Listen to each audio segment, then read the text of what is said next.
देश और दुनिया की तमाम छोटी और बड़ी खबरों के लिए हमारे चैनल को सब्सक्राइब करना न भूलें और बेल का बटन जरूर दबाएं। नमस्कार दोस्तों, स्वागत है आपका देश लाइव में और आपके साथ मैं हूं आशिमा त्यागी। दोस्तों फिर हाजिर हूं एक महत्वपूर्ण विषय पर आपसे बात करने के लिए। दरअसल भारत में कानून का राज है या तुरंत न्याय के नाम पर भीड़ तंत्र की तैयारी? ये सवाल आज इसलिए है दोस्तों, ये इसलिए उठ रहा है क्योंकि पश्चिम बंगाल की राजनीति से एक ऐसा बयान सामने आया है जिसने लोकतंत्र की बुनियाद पर ही बहस छेड़ दी है। बीजेपी के वरिष्ठ नेता और नेता प्रतिपक्ष शुवेंदु अधिकारी ने कहा है कि अगर उनकी पार्टी सत्ता में आती है तो बलात्कारियों को अदालत नहीं भेजेंगे, सुबह पकड़ेंगे और शाम को सजा देंगे। यह सिर्फ एक बयान नहीं है, ये उस सोच की झलक है, उस मानसिकता की झलक है जिसमें न्यायपालिका की भूमिका को दरकिनार करने की बात कही जा रही है।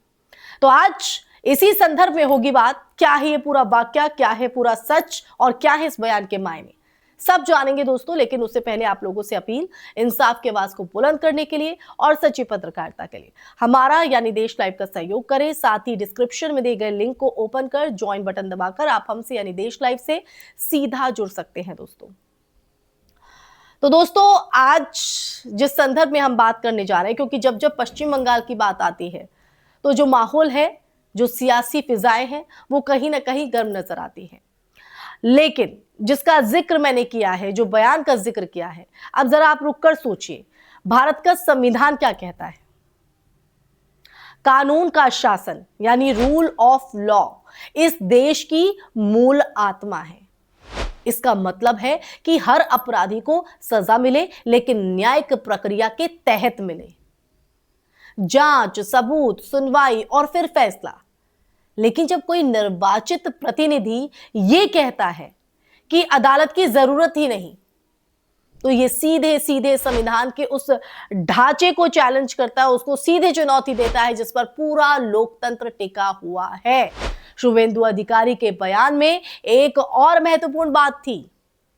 उन्होंने कहा कि वो योगी आदित्यनाथ और हेमंत बिस्वा शर्मा के मॉडल पर चलेंगे और ये संदर्भ अपने आप में बहुत कुछ कहता है, बहुत कुछ बयां करता है। उत्तर प्रदेश और असम में पिछले कुछ सालों में एनकाउंटर मॉडल और सख्त कार्रवाई को लेकर लगातार चर्चा रही है दोस्तों। लगातार सरकारें इसे अपराध नियंत्रण का तरीका बताती हैं, जबकि आलोचक इसे न्यायिक प्रक्रिया को दरकिनार करने और पुलिस को अत्यधिक शक्ति देने के रूप में देखते हैं। अब देखिए, यहां असली सवाल यह नहीं है कि अपराधियों को सजा मिलनी चाहिए या नहीं। बिल्कुल मिलनी चाहिए और कड़ी मिलनी चाहिए, लेकिन सवाल यहां पर यह है कि क्या सजा देने का अधिकार किसी नेता या भीड़ को दिया जा सकता है? अगर आज बलात्कार के आरोपी को बिना अदालत के सजा देने की बात हो रही है, तो कल यही तर्क किसी और मामले में भी इस्तेमाल हो सकता है। बिल्कुल हो सकता है। और यही वो ढलान है जहां से लोकतंत्र धीरे धीरे भीड़ तंत्र में बदलने लगता है।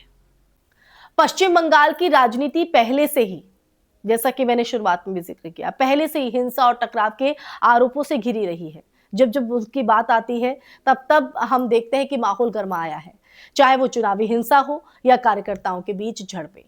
ऐसे में इस तरह के जो बयान हैं वो माहौल को और ज्यादा ध्रुवीकृत कर सकते हैं दोस्तों। सुरक्षा बनाम कानून की जो बहस है वो अब सामने आ रही है।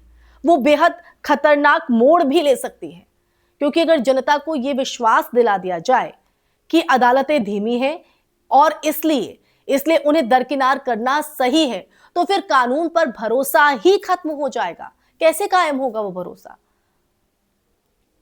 अब देखिए, यहां पर यह भी समझना जरूरी है कि न्याय में देरी एक वास्तविक समस्या है। भारत में लाखों मामले अदालतों में लंबित हैं और पीड़ितों को न्याय मिलने में सालों लग जाते हैं। लेकिन इसका समाधान ये नहीं है कि अदालतों को ही हटा दिया जाए, बल्कि ये है कि न्याय व्यवस्था को मजबूत किया जाए, जजों की संख्या बढ़े, फास्ट ट्रैक कोर्ट्स जो है वो बने और जांच एजेंसियां निष्पक्ष और प्रभावी हों। राजनीतिक बयान अक्सर हम देखते हैं चुनावी रणनीति का हिस्सा होते हैं दोस्तों, और खासकर तब जब कानून व्यवस्था एक बड़ा मुद्दा बन जाए। सख्त छवि दिखाना, तुरंत न्याय का वादा करना, ये सब वोटर्स को प्रभावित करने के तरीके हो सकते हैं, बिल्कुल हो सकते हैं। लेकिन जब ये भाषा संविधान की सीमाओं को पार करने लगे, तब ये सिर्फ राजनीति नहीं रह जाती है, बल्कि संस्थाओं की विश्वसनीयता पर सवाल बन जाती है। इस पूरे विवाद में एक और पहलू है, समाज का मनोविज्ञान। जब लोग बार बार ये सुनते हैं कि अपराधियों को तुरंत सजा देनी चाहिए, तो धीरे धीरे उनके भीतर भी यही सोच बनती है कि प्रक्रिया से ज्यादा परिणाम महत्वपूर्ण है। और यही सोच भीड़, हिंसा, मॉब लिंचिंग और कानून हाथ में लेने की घटनाओं को भी बढ़ावा दे सकती है। आपको क्या लगता है दोस्तों कि जब इस तरह की सोच या इस तरह की मानसिकता हमारे ऊपर हावी होगी, तो जाहिर तौर पर इस तरह की घटनाएं बढ़ेंगी और क्या माहौल बनेगा, आप खुद ही अंदाजा लगाइए इस चीज का। तो ये सीधे सीधे अंत में एक सवाल खड़ा करता है, और सवाल बहुत सीधा है दोस्तों, कि क्या हम एक ऐसे भारत की कल्पना कर रहे हैं जहां न्याय अदालतों में नहीं बल्कि नेताओं के बयानों और भीड़ के फैसलों से तय होगा?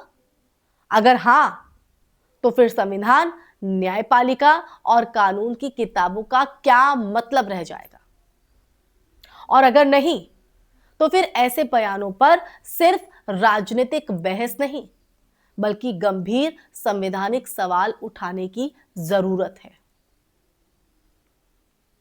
क्योंकि लोकतंत्र सिर्फ चुनाव जीतने से नहीं चलता है, वो उन संस्थाओं के सम्मान से भी चलता है जो हर नागरिक को ये भरोसा देती है कि न्याय मिलेगा, ना कि किसी के गुस्से, भीड़ या सत्ता की मर्जी से, बल्कि कानून के तहत और बराबरी के साथ मिलेगा न्याय।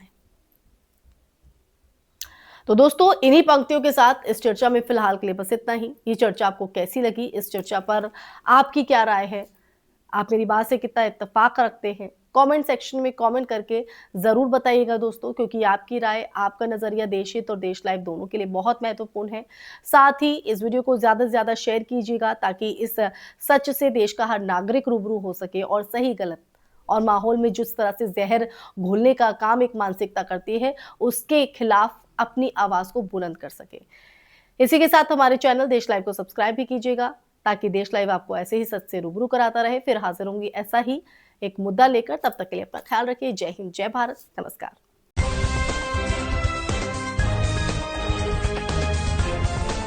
देश और दुनिया की तमाम छोटी और बड़ी खबरों के लिए हमारे चैनल को सब्सक्राइब करना न भूलें और बेल का बटन जरूर दबाएं।